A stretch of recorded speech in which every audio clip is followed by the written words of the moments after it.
Hello student, कैसे हो सब आप लोग। आई होप सब हेल्थी हैं, स्वस्थ हैं। अपना जो प्रीवियस लेक्चर था उसमें अपन ने डाइजेस्टिव ग्लैंड्स के बारे में अपन ने डिस्कस किया था, सैलाइवरी ग्लैंड्स के बारे में। फिर उसके बाद में उससे प्रीवियस लेक्चर में अपन ने नेक्स्ट जो अपना लास्ट लेक्चर था उसमें अपन ने लीवर के फंक्शंस के बारे में डिस्कवर किया था, स्टडी की थी कि लीवर्स क्या है, लीवर के फंक्शंस क्या है। तो एलिमेंट्री कैनाल में अपन ने कहा था कि मैक्सिमम फूड का जो डाइजेशन है वो स्मॉल इंटेस्टाइन से होता है। और इससे एक 4 मार्क्स का क्वेश्चन आरबीएससी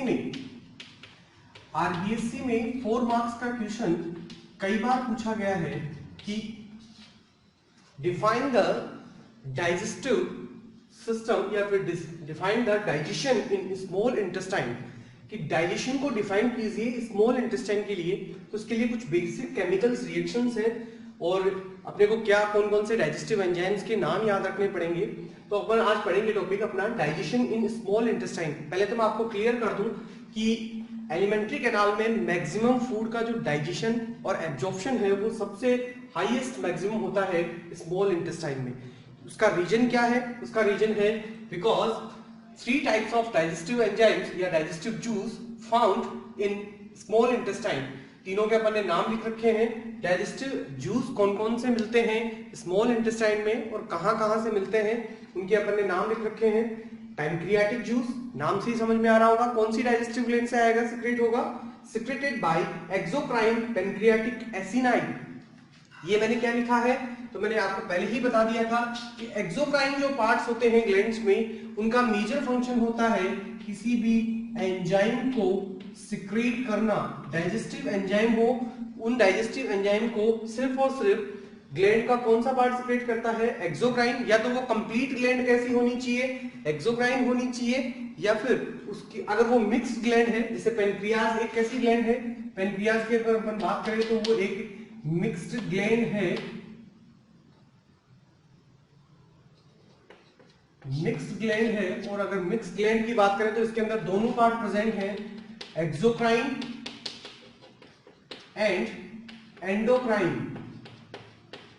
अब अपन बात करें कि एक्सोक्राइन पार्ट कौन सिक्रेट करता है, क्या सिक्रेट करता है? एंजाइम। तो पैनक्रियाटिक जूस के अंदर जितने भी एंजाइम प्रेजेंट हैं वो कौन सिक्रेट करता है? पैनक्रियाज का एक्सोक्राइन पार्ट सिक्रेट करता है। ये लगभग पैनक्रियाज ग्लैंड का 99% पार्ट होता है और इसी पार्ट को अपन बोलते हैं एसिनी। एसिनाई जो है, एसिनाई जो वर्ड है वो यूज किया जाता है पैनक्रियाज के एक्सोक्राइन पार्ट के लिए। एक्सोक्राइन पार्ट जो है पैनक्रियाज का, उसका मेजर फंक्शन है, क्या फंक्शन है उसका major function?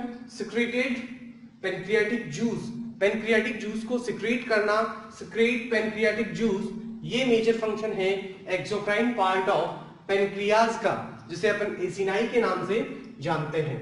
Next, bile juice secreted by liver and storage in gall bladder. ये अपने को कल पता चल गया जब अपन ने लीवर का डिस्क्रिप्शन पढ़ा। तो लीवर का मेजर फंक्शन अपन ने क्या कहा था कि बाइल का सिक्रेशन करना, बाइल जूस को सिक्रेट करना लीवर का मेजर फंक्शन है। और यही जो बाइल जूस है ये इमल्सिफिकेशन ऑफ फीड करता है। अर्थात अपन मानते हैं कि जो इमल्सिफिकेशन ऑफ फीड है, इमल्सिफिकेशन मानी largest feed molecules converted into smallest molecules, smallest feed molecules, because जो लाइपेज जो एंजाइम है उसका सरफेस एरिया इतना बड़ा नहीं है कि वो फैट के बड़े molecules, large surface area molecules को क्या कर सके? डाइजेस्ट कर सके। इसीलिए बाइल जूस का सिक्रेशन कौन करता है? सिक्रेटेड बाय लीवर और गॉल ब्लैडर में स्टोर रहता है, जहां से अपन ने कहा था हेपेटोपेनक्रियाटिक डक्ट, जो कॉमन हेपेटोपेनक्रियाटिक डक्ट है वो ओपन होती है स्मॉल इंटेस्टाइन के फर्स्ट पार्ट में, जिसका नाम था डियोडिनम। डियोडिनम में ओपन होती है हेपेटोपेनक्रियाटिक डक्ट। और हेपेटोपेनक्रियाटिक जो डक्ट है उसके अंदर पैनक्रियाज से रिलीज होने वाला जूस पैनक्रियाटिक जूस, लीवर से आने वाला बाइल जूस, ये दोनों जूस तो आते हैं हेपेटोपेनक्रियाटिक डक्ट से। कॉमन हेपेटोपेनक्रियाटिक डक्ट ओपन होती है स्मॉल इंटेस्टाइन के फर्स्ट पार्ट डियोडिनम में। डियोडिनम में पैनक्रियाटिक जूस और बाइल जूस जो कंप्लीटली आता है।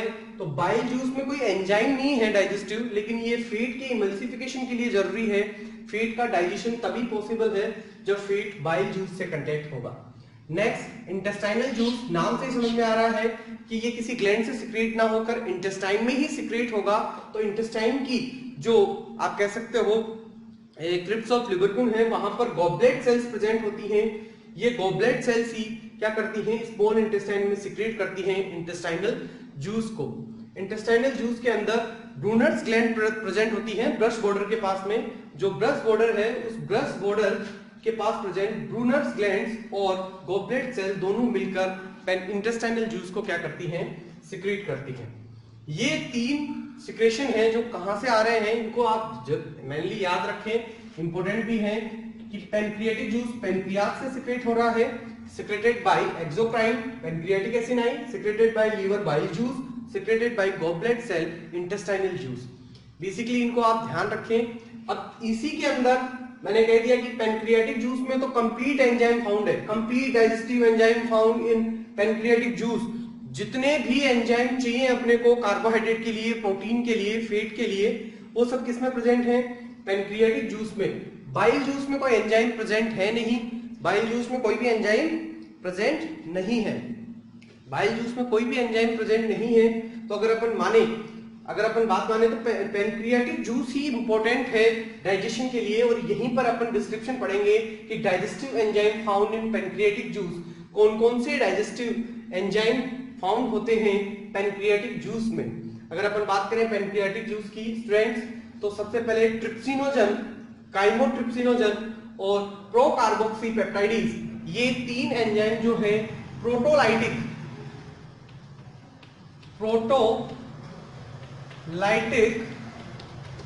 एंजाइम है। प्रोटोलाइटिक एंजाइम का मीन्स है कि ये प्रोटीन का डाइजेशन करने वाले एंजाइम हैं जो प्रोटीन का क्या करेंगे, डाइजेशन करेंगे।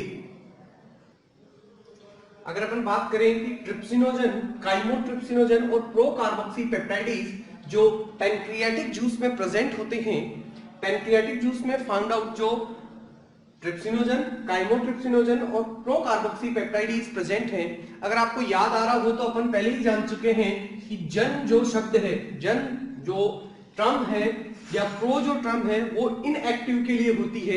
तो ये जितने भी एंजाइम हैं वो किस फॉर्म में प्रेजेंट है, इनएक्टिव फॉर्म में प्रेजेंट है।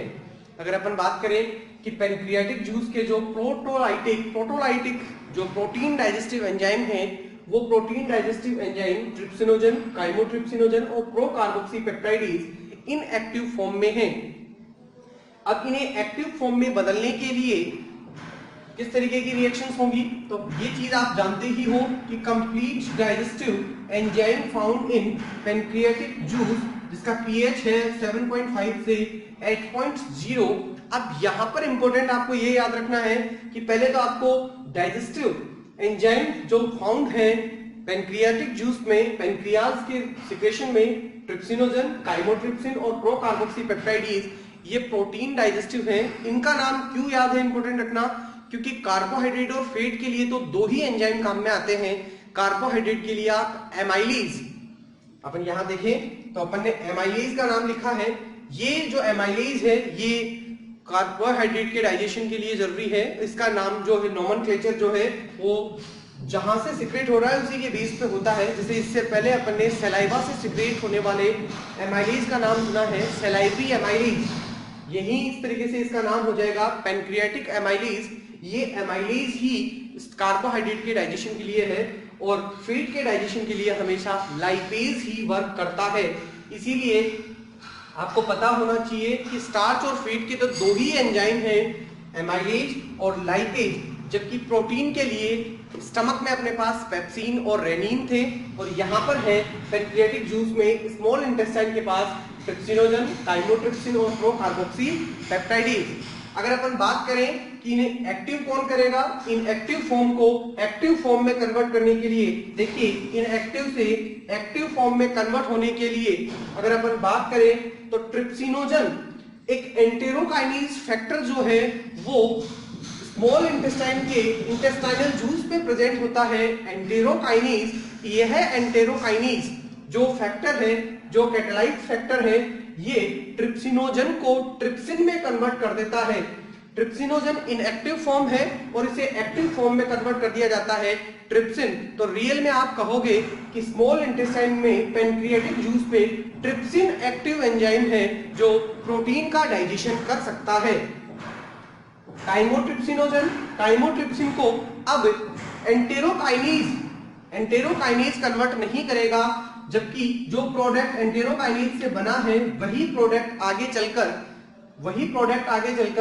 काइमोट्रिप्सिनोजन को काइमोट्रिप्सिन में कन्वर्ट कर देगा। इसमें कन्वर्ट कर देगा, काइमोट्रिप्सिन में कन्वर्ट कर देगा, और यह काइमोट्रिप्सिन एक्टिव फॉर्म है।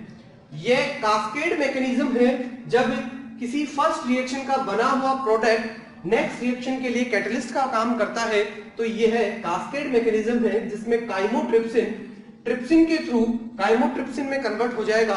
तो काइमोट्रिप्सिनोजन इनएक्टिव है जन वर्ड से, और काइमोट्रिप्सिन जो है वो एक्टिव है। प्रो कार्बोक्सी पेप्टाइडेज को भी ट्रिप्सिन जो कार्बोक्सी पेप्टाइडेज में कन्वर्ट कर दिया जाता है। तो इनकी एक्टिव फॉर्म क्या होगी? ट्रिप्सिनोजन की ट्रिप्सिन, काइमोट्रिप्सिनोजन की काइमोट्रिप्सिन, और प्रो कार्बोक्सी पेप्टाइडेज की कार्बोक्सी पेप्टाइडेज। नेक्स्ट बात करें अपन अब कि किस तरीके का स्मॉल इंटेस्टाइन में डाइजेशन होता है। तो डाइजेशन के लिए अपन देखें तो देखो, अपन पहले ही बता चुके हैं कि प्रोटोलाइटिक जो एंजाइम है ट्रिप्सिन, काइमोट्रिप्सिन और प्रो कार्बोक्सी पेप्टाइडेज किस में कन्वर्ट हुआ है? कार्बोक्सी पेप्टाइडेज में। ये मैंने इनकी एक्टिव फॉर्म लिखी है, आप इन्हें इनएक्टिव फॉर्म में ना लिखें, क्योंकि अब इन्हें प्रोटीन का क्या करना है? डाइजेशन करना है।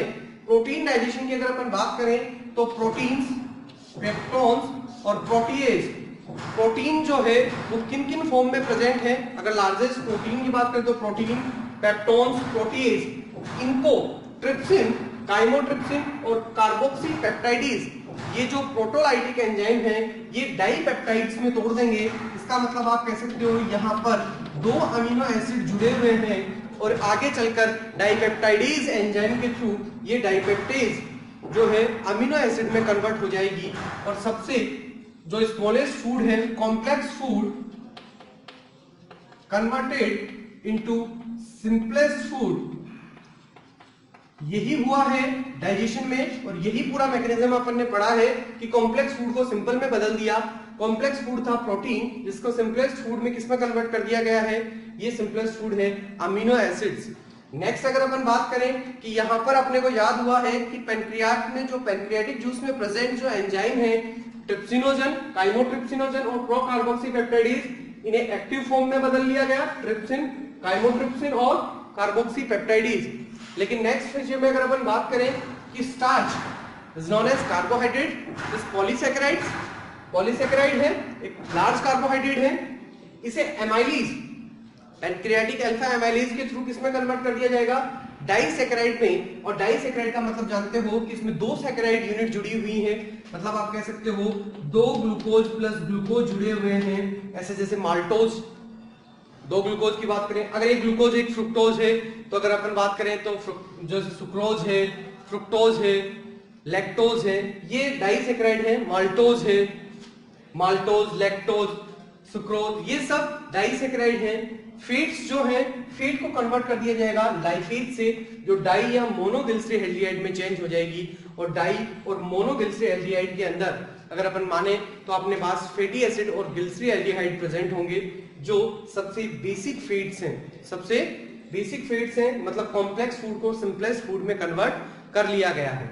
नेक्स्ट टाइम बात करें न्यूक्लिक एसिड्स की, तो अगर अपन जैसे किसी भी अगर अपन बात करें, अपन ने एक बॉइल किया हुआ अगर पोटैटो गेन किया है, ऑब्टेन किया है, तो उसकी जो सेल्स हैं, उन सेल्स के अंदर भी न्यूक्लियोटाइड या न्यूक्लिक एसिड प्रेजेंट है, डीएनए और आरएनए प्रेजेंट है। न्यूक्लिक एसिड होते हैं डीएनए या आरएनए। डीएनए और जो आरएनए प्रेजेंट है, वो डीएनए और आरएनए उनका डाइजेशन न्यूक्लियस एंजाइम के थ्रू होता है, जिसे न्यूक्लियोटाइडेज, जिसे कंपटीशन एग्जाम में बहुत बार क्वेश्चन पूछा गया है कि न्यूक्लिक एसिड्स को न्यूक्लियोटाइडेज में कन्वर्ट करने के लिए कौन सा एंजाइम काम में आता है? Nucleus enzyme. जितनी भी सेल्स होती हैं, प्लांट सेल्स होती हैं, एनिमल सेल्स होती हैं, उनके अंदर प्रेजेंट न्यूक्लिक एसिड को डाइजेस्ट करने के काम में आता है। न्यूक्लिक एसिड का डाइजेशन हो जाता है न्यूक्लियोटाइड्स में।